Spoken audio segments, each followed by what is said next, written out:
강남의 화려한 고층 빌딩 꼭대기에 위치한 SK그룹 본사 사무실에서 최태준 회장은 창밖을 내다보고 있었다. 서울의 야경이 발 아래 펼쳐져 있었지만 그의 마음은 무거웠다. 그의 아내 윤서연이 갑자기 쓰러진 지 이제 3일째.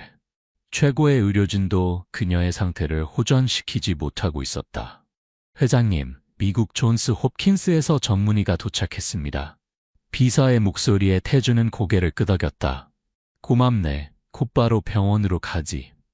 태준은 자신의 차에 올라타며 운전기사에게 강남 세브란스 병원으로 향하라고 지시했다. 그는 휴대폰을 꺼내 메시지를 확인했다. 전 세계 각지에서 보내온 위로의 메시지들. 하지만 그 어떤 메시지도 그의 마음을 위로할 수 없었다. 병원에 도착하자 그를 기다리고 있던 의료진이 그를 VIP 병동으로 안내했다. 복도를 지나치는 동안 태준은 자신의 부와 권력이 얼마나 무용한지 느꼈다. 수천억의 재산, 10여 개국에 걸친 사업체, 수만 명의 직원. 하지만 그 어떤 것도 지금 그의 아내를 살릴 수 없었다. 서연의 병실에 들어서자 태준은 숨을 깊이 들이마셨다. 각종 의료 장비에 둘러싸인 채 창백한 얼굴로 누워있는 아내의 모습이 가슴을 찢어놓았다. 어떻습니까? 태준은 주치의인 김재훈 교수에게 물었다. 김 교수는 무거운 표정으로 고개를 저었다. 아직 원인을 파악하지 못했습니다. 모든 검사 결과는 정상입니다만 의식이 돌아오지 않고 있어요. 존스 홉킨스에서 온 전문의는 지금 검사 결과를 검토 중입니다. 하지만 김 교수는 말을 멈추고 한숨을 내쉬었다. 태준은 아내의 손을 잡았다. 차갑고 힘이 없는 손. 15년 전 그가 아직 신생처 기업의 대표에 불과했을 때 그를 믿고 함께 해온 여자. 그들의 사랑은 동화 같았다. 재벌가의 반대를 무릅쓰고 그녀를 선택했던 태준. 그리고 그의 선택은 옳았다. 서연은 단순한 아내가 아니라 그의 사업에 있어 최고의 파트너였다. 대표님, 태준의 오른팔인 박민호 부사장이 병실에 들어왔다. 중요한 전화가 왔습니다. 미국 FDA에서 우리 신약 승인 관련. 민호는 말을 이었지만 태준은 손을 들어 그를 멈추게 했다. 지금은 회사 일은 됐네. 모든 것은 자네가 알아서 처리해. 민호는 당황한 듯 했지만 곧 이해했다는 듯 고개를 끄덕였다. 알겠습니다. 그리고 회장님, 정말 죄송합니다. 태준은 아무 말 없이 서연의 얼굴을 바라보았다. 민호가 떠난 후 태준은 의자에 앉아 아내의 손을 꼭 잡았다. 서연아, 일어나. 제발.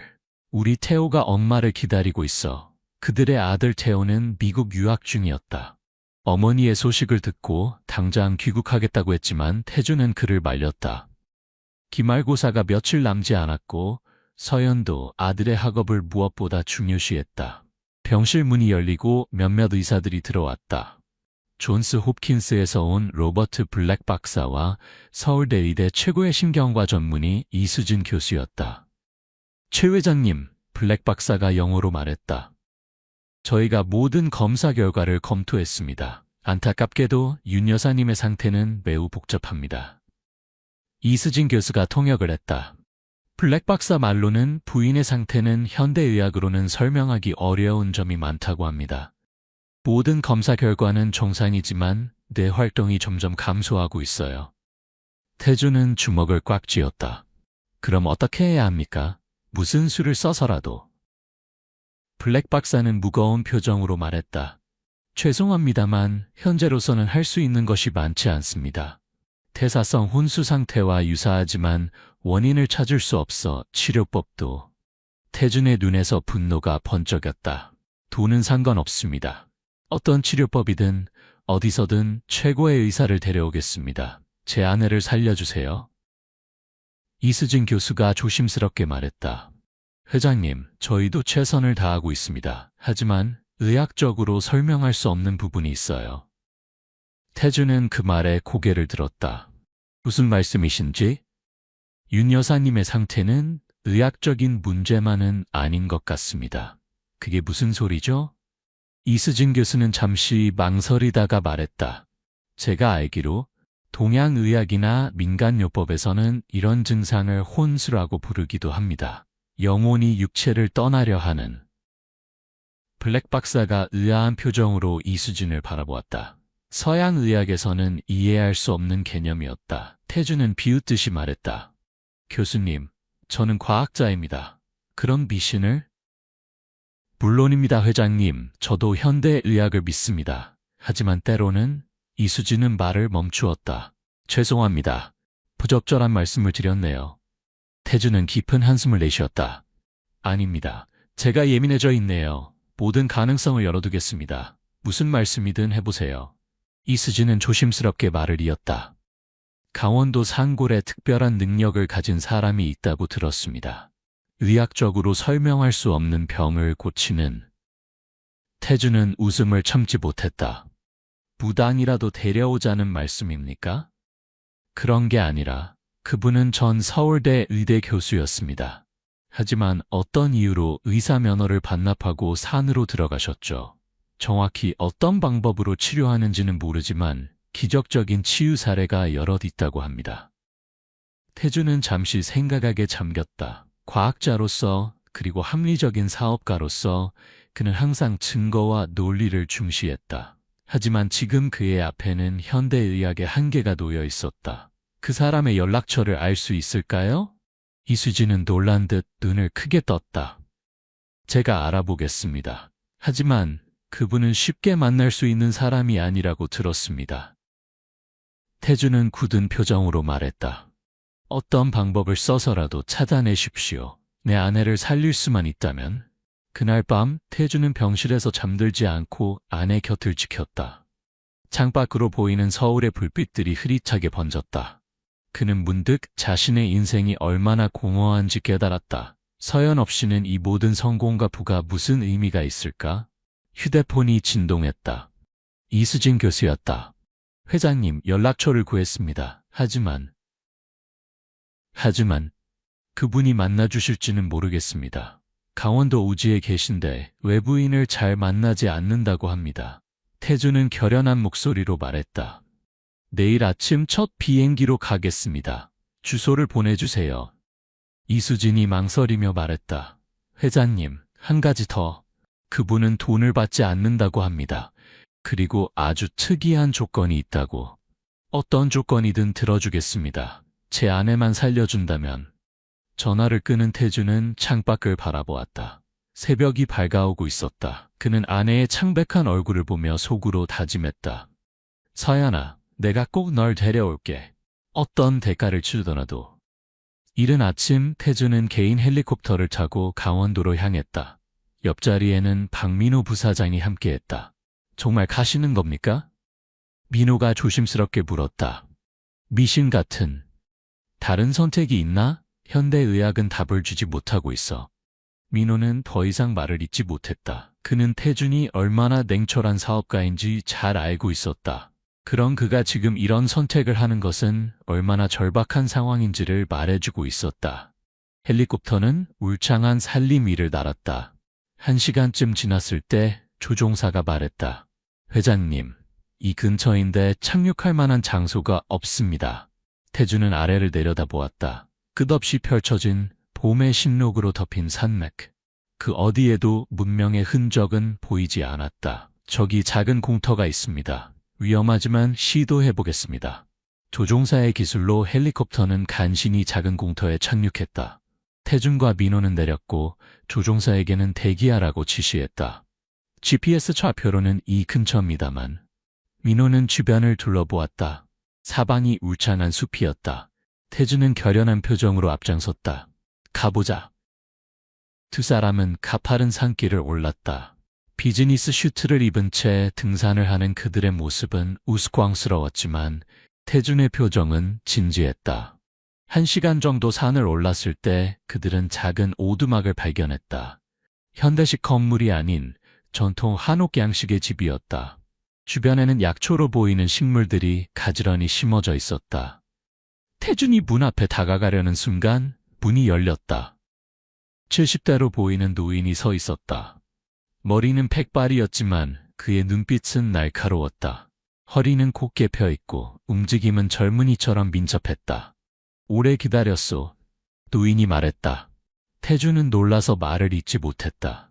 그들이 온다는 사실을 어떻게 알았을까? 들어오시오. 노인은 문을 활짝 열었다. 태준과 민호는 서로를 바라본 후 조심스럽게 집 안으로 들어갔다. 내부는 놀라울 정도로 깨끗하고 정갈했다. 현대적인 가구는 없었지만 전통적인 방식으로 꾸며진 공간이 편안한 느낌을 주었다. 앉으시오. 노인이 낮은 탁자를 가리켰다. 태준은 바닥에 무릎을 꿇고 앉았다. 민호도 그의 옆에 앉았다. 차를 한잔 하시겠소? 노인이 물었다. 태준은 고개를 저었다. 시간이 없습니다. 제 아내가. 알고 있어. 노인이 말을 끊었다. 윤서연 씨, 올해 45세. 3일 전 갑자기 의식을 잃고 현재까지 깨어나지 못하고 있지. 태준은 충격을 받은 듯 노인을 바라보았다. 어떻게? 중요한 건 그게 아니요. 노인은 침착하게 말했다. 당신의 아내는 지금 육체와 영혼 사이의 경계에 있어. 현대의학으로는 치료할 수 없는 상태지. 민호가 참지 못하고 끼어들었다. 그게 무슨 황당한, 죄송합니다만 과학적으로 설명이 되지 않는. 노인은 민호를 바라보더니 미소를 지었다. 박민호 씨, 서울대 경영학과 수석 졸업, SK화학 최연소 이사, 그리고 비밀리에 암호화폐에 투자해 30억을 벌었지. 민호의 얼굴이 창백해졌다. 그의 암호화폐 투자는 급비사항이었다. 회사에서 알면 큰 문제가 될 수 있는 일이었다. 태준은 노인을 유심히 바라보았다. 당신이 정말 강지연 교수입니까? 노인은 고개를 끄덕였다. 그런 이름으로 불리던 때가 있었지. 하지만 지금은 그저 산속의 노인일 뿐이요. 당신이 내 아내를 살릴 수 있습니까? 강지연은 잠시 생각에 잠긴 듯했다. 가능성은 있어. 하지만 대가가 따르지. 태준은 즉시 대답했다. 얼마든지 드리겠습니다. 강지연은 웃음을 터뜨렸다. 돈을 말하는 게 아니요. 내가 원하는 건 당신의 진심이요. 진심이라뇨? 당신의 아내가 이런 상태에 빠진 데는 이유가 있어. 당신이 그 이유를 깨닫고 진정한 마음으로 변화하지 않는다면 그녀를 구할 수 없어. 태준은 의아한 표정을 지었다. 무슨 말씀이신지. 강지연은 일어섰다. 나를 따라오시오. 그리고 그는 민호를 바라보았다. 박 이사는 여기 남아있는 게 좋겠소.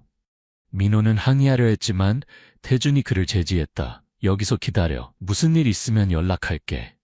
태준은 강지연을 따라 오두막 뒤편으로 나갔다. 그곳에는 작은 연못이 있었고 그 주변으로 돌로 만든 의자들이 놓여 있었다. 앉으시오. 강지연이 말했다. 두 사람은 연못을 바라보며 앉았다. 잠시 침묵이 흘렀다. 당신은 15년 전 서연 씨를 처음 만났을 때의 기억이 있어? 강지연이 물었다. 태준은 잠시 생각에 잠겼다. 네, 물론입니다. 제가 아직 신생 벤처기업의 대표였을 때 서연은 마케팅 회사에서 일하고 있었죠. 그때 당신의 꿈은 무엇이었어? 태준은 쓴 웃음을 지었다. 세상을 바꿀 수 있는 회사를 만드는 것이었죠. 돈이 아니라 가치를 추구하는. 그리고 지금은? 태준은 대답하지 않았다. 강지연은 계속했다. 당신의 아내는 당신의 영혼을 따라왔소. 하지만 당신이 길을 잃자 그녀도 길을 잃었소. 무슨 말씀을 하시는 건지. 지난 5년간 당신은 몇 번이나 아내와 진심 어린 대화를 나눴소? 태준은 말문이 막혔다. 그는 정말 기억나지 않았다. 비즈니스 미팅, 해외 출장, 끝없는 회의들, 그리고 가끔 집에 돌아와 지친 몸을 누이는 것. 그것이 그의 일상이었다. 당신의 아내는 외로웠소. 강지연이 말했다. 그녀의 영혼이 육체를 떠나려는 이유는 더 이상 머물 이유를 찾지 못했기 때문이요. 태준의 눈에 눈물이 고였다. 그럼 어떻게 해야? 그녀를 찾아가야 하오. 강지연이 말했다. 영혼의 세계로. 태준은 의아한 표정을 지었다. 그게 무슨?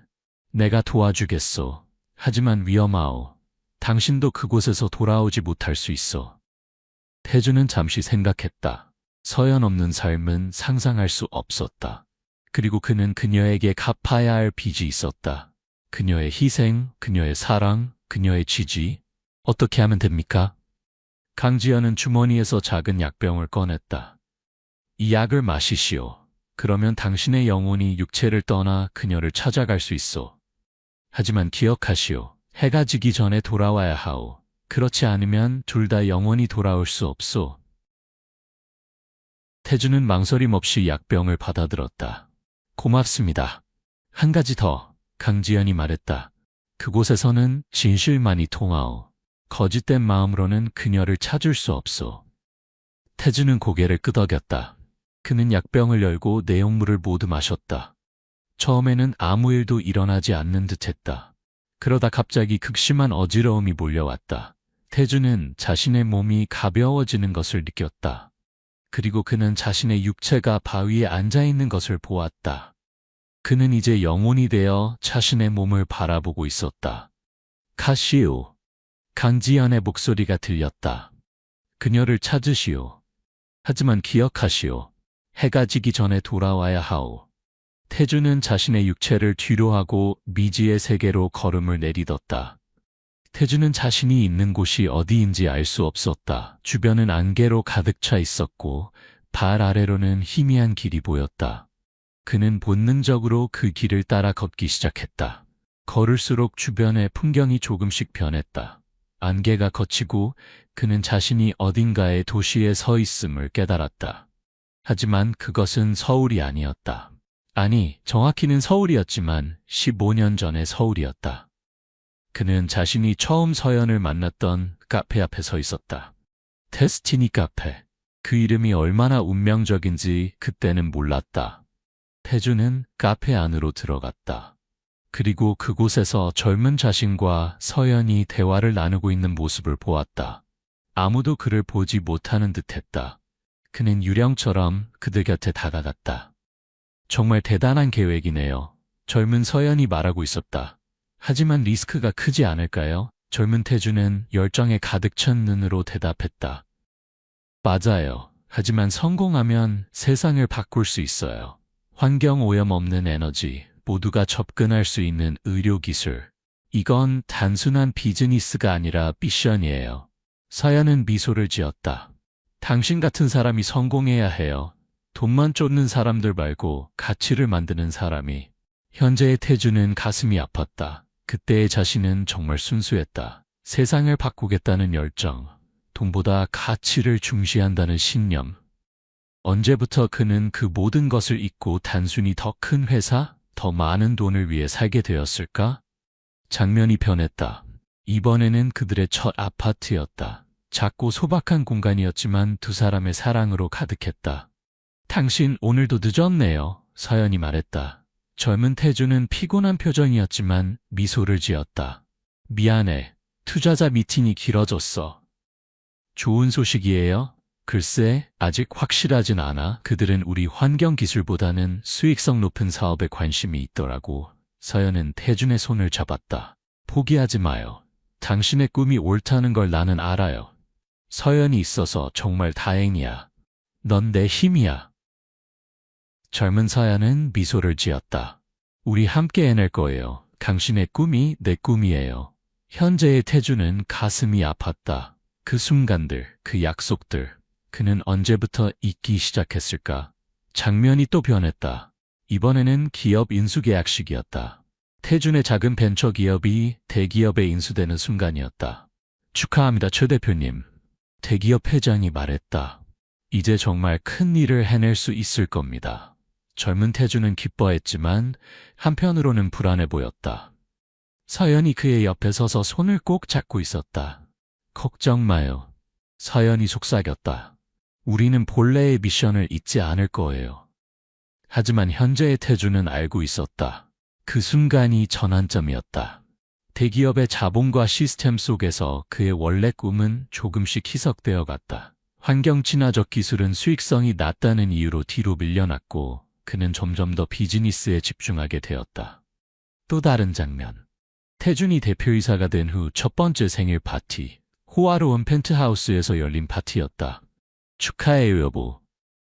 서연이 케이크를 들고 왔다. 그러나 젊은 태준은 전화통화 중이었다.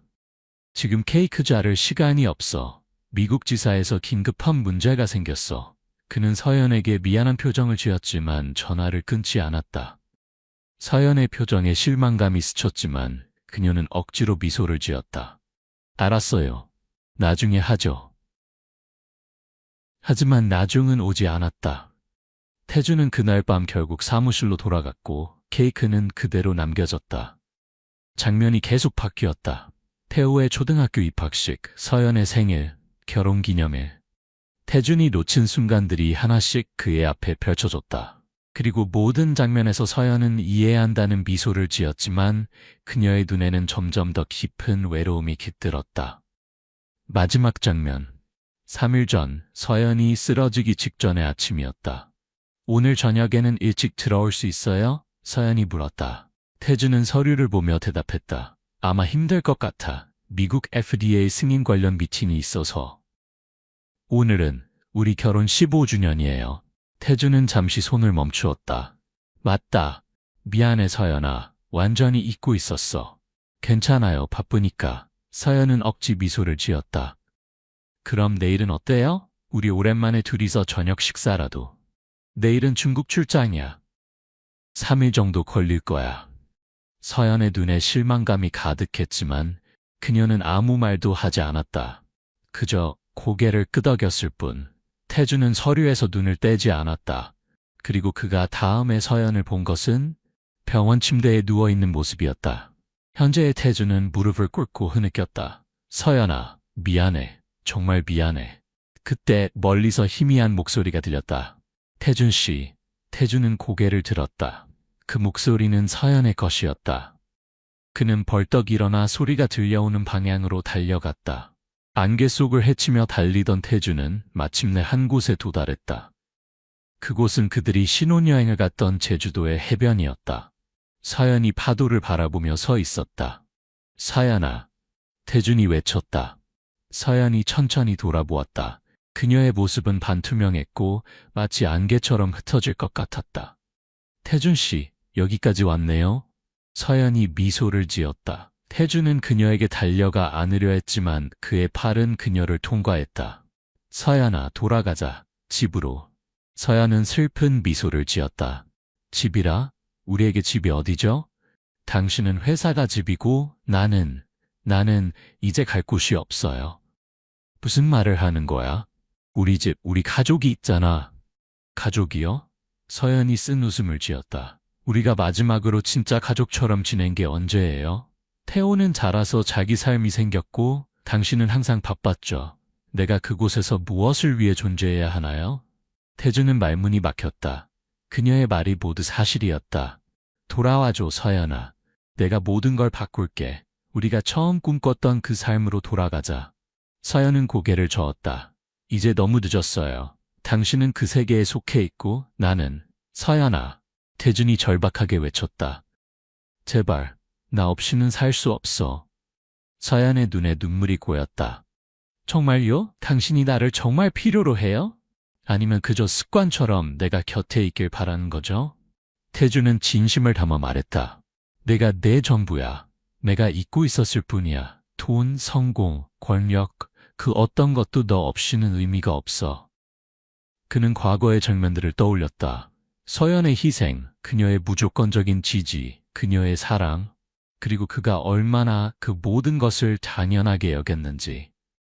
내가 깨달았어, 서연아. 내가 얼마나 어리석었는지. 내가 진정으로 원하는 건 너와 함께하는 삶이야. 우리가 처음 꿈꿨던 그 가치 있는 삶. 서연의 모습이 조금 더 선명해졌다. 정말 진심이에요? 진심이야. 내 회사, 내 부, 내 모든 것. 네가 없다면 아무 의미 없어. 날 용서해줘, 서연아. 다시 시작하자. 우리가 정말 원했던 삶을. 서연의 눈에서 눈물이 흘렀다. 하지만 이미 많은 것이 변했어요. 당신의 회사, 당신의 위치. 다 내려놓을게. 우리가 원래 꿈꿨던 대로 환경을 위한, 사람들을 위한 기술을 개발하는 작은 회사로 돌아갈게. 돈이 아니라 가치를 추구하는 삶으로. 서연의 모습이 점점 더 선명해졌다. 정말 그렇게 할 수 있어요? 할 수 있어. 너와 함께라면. 제발 돌아와줘, 서연아. 태주는 다시 그녀에게 손을 뻗었다. 이번에는 그의 손이 그녀를 통과하지 않았다. 그는 그녀의 손을 잡을 수 있었다. 함께 가자, 서연아. 집으로. 서연은 고개를 끄덕였다. 그녀의 모습이 완전히 선명해졌다. 네, 가요. 우리의 진짜 집으로. 두 사람은 손을 잡고 안개 속으로 걸어갔다. 태주는 강지연의 말을 떠올렸다. 해가 지기 전에 돌아가야 한다. 그는 하늘을 보았다. 태양은 이미 서쪽으로 기울고 있었다. 서둘러야 해. 태준이 말했다. 두 사람은 발걸음을 재촉했다. 안개 속에서 길을 찾는 것은 쉽지 않았다. 태준은 계속해서 서연의 손을 꼭 잡고 있었다. 그녀를 다시 놓치지 않겠다는 듯이. 태준 씨. 서연이 갑자기 멈춰섰다. 왜? 무슨 일이야? 저기 봐요. 서연이 가리키는 곳에는 갈림길이 있었다. 하나는 밝은 빛으로 가득 찬 길이었고 다른 하나는 그들이 왔던 어두운 안개 속 길이었다.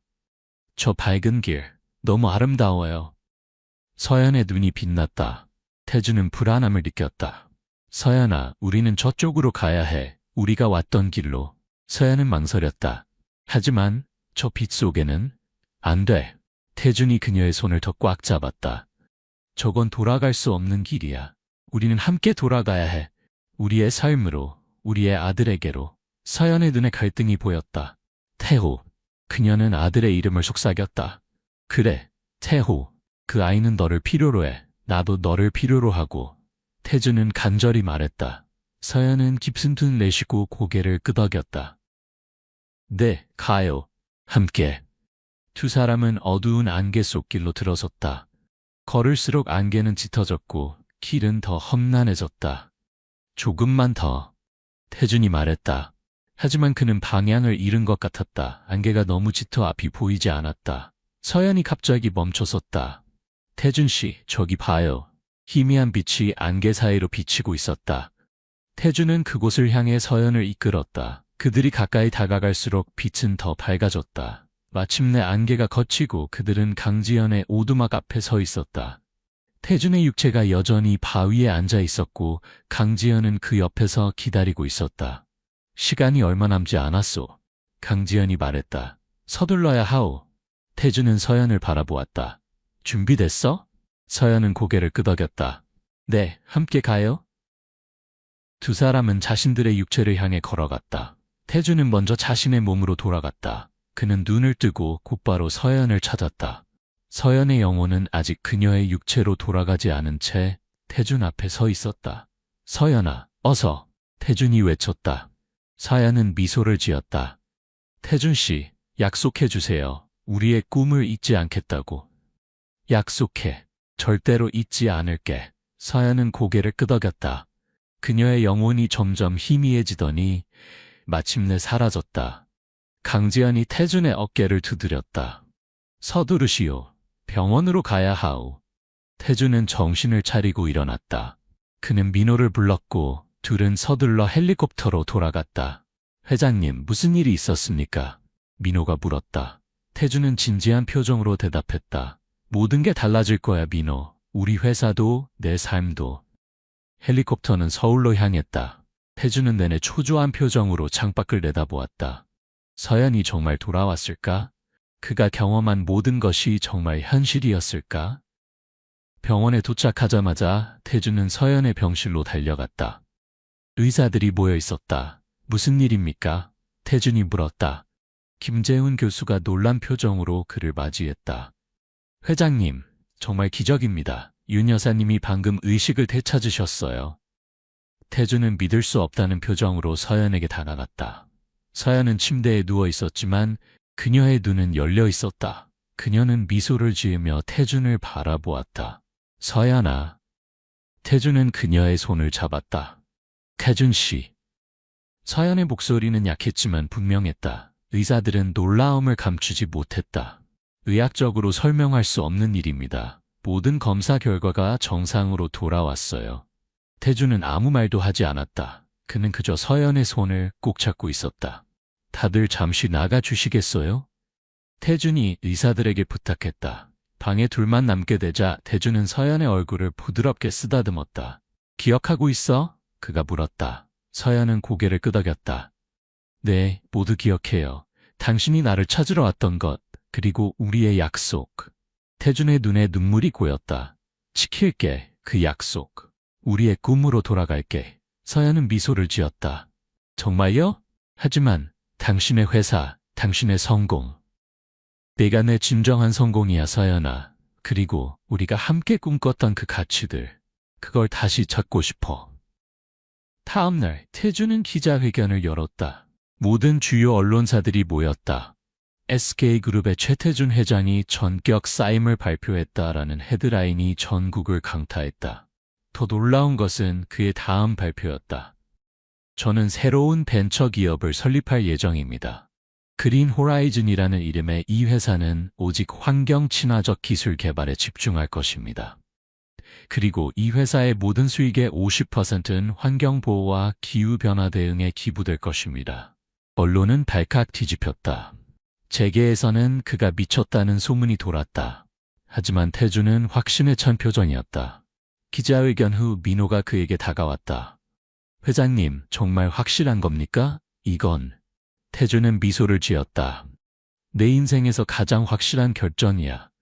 하지만 주주들이, 이 사회가, 그들은 그들의 길을 갈 거고 나는 내 길을 가는 거야. 민호, 자네도 함께 가지 않겠나? 처음부터 다시 시작하는 거야. 하지만 이번에는 우리의 진짜 가치를 잃지 않고. 민호는 잠시 생각하더니 고개를 끄덕였다. 네, 함께 하겠습니다. 한 달 후 태준과 서연은 제주도에 있었다. 그들이 신혼여행을 왔던 바로 그 해변이었다. 여기서 새 삶을 시작하는 게 어때? 태준이 제안했다. 서울은 너무 복잡해. 여기서 우리의 새 회사를 시작하고 태호도 방학이면 올 수 있고. 서연은 미소를 지었다. 좋아요. 정말 좋아요. 그들은 해변을 따라 걸었다. 태준은 서연의 손을 꼭 잡고 있었다. 가끔은 꿈 같아요. 서연이 말했다. 당신이 정말 모든 것을 버리고. 태준은 그녀를 바라보았다. 버린 게 아니야. 찾은 거지. 내가 정말로 원하는 것, 내가 정말로 사랑하는 것. 서연의 눈에 눈물이 고였다. 고마워요, 태준 씨. 나를 찾아와줘서. 태준은 그녀를 안았다. 앞으로도 항상 너를 찾을 거야. 어디에 있든. 1년 후 그린 호라이즌은 혁신적인 태양 에너지 저장 기술로 세계적인 주목을 받았다. 그들의 기술은 개발도상국에 저렴한 가격으로 제공되었고 전기가 닿지 않던 마을들에 빛을 가져다 주었다. 태준과 서연은 제주도의 작은 집에서 살았다. 그들의 삶은 이전처럼 호화롭지 않았지만 그들은 진정한 행복을 찾았다. 어느 날 저녁, 그들은 집 테라스에서 석양을 바라보고 있었다. 생각해보면 정말 죽을 뻔했네요. 서연이 말했다. 태준은 그녀의 손을 꼭 잡았다.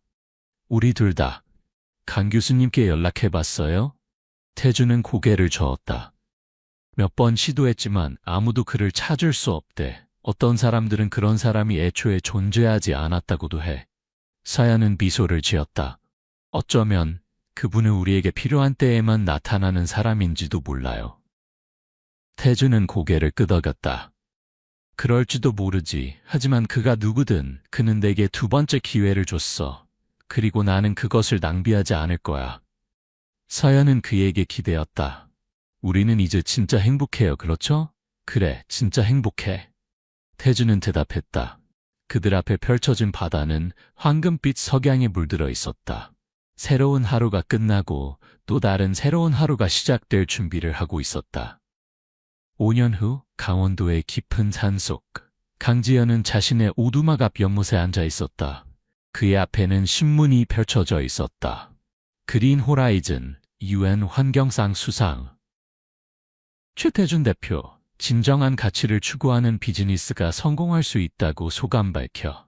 강지연은 미소를 지었다. 그는 신문을 접고 연못에 비친 자신의 모습을 바라보았다. 잠시 후 그의 모습이 변했다. 70대 노인이 아닌 젊은 남자의 모습이 연못에 비쳤다. 또 한 명의 영혼을 구했군. 젊은 남자의 목소리가 들렸다. 강지연은 고개를 끄덕였다. 아니, 2명의 영혼을 구한 거지. 때로는 죽음의 문턱에서만 사람들이 진정한 삶의 의미를 깨닫는단다. 젊은 남자는 웃음을 지었다. 다음은 누구를 도울 예정이십니까? 강지연은 하늘을 바라보았다. 그건 시간이 알려주겠지. 멀리서 헬리콥터 소리가 들려왔다. 강지연은 천천히 일어섰다. 또 다른 영혼이 도움을 청하러 오는군. 그는 오두막으로 들어가며 중얼거렸다. 의사도 구하지 못하는 병. 그것은 바로 길 잃은 영혼의 병이지. 그리고 그것을 치료할 수 있는 사람은 오직 자기 자신뿐이야. 오두막 문이 닫히고 강원도의 고요한 산 속에는 다시 평화가 찾아왔다. 하지만 그것은 잠시일 뿐. 또 다른 영혼이 구원을 찾아 이곳을 찾을 것이다. 그리고 강지연은, 아니 그가 누구든 그들을 기다리고 있을 것이다.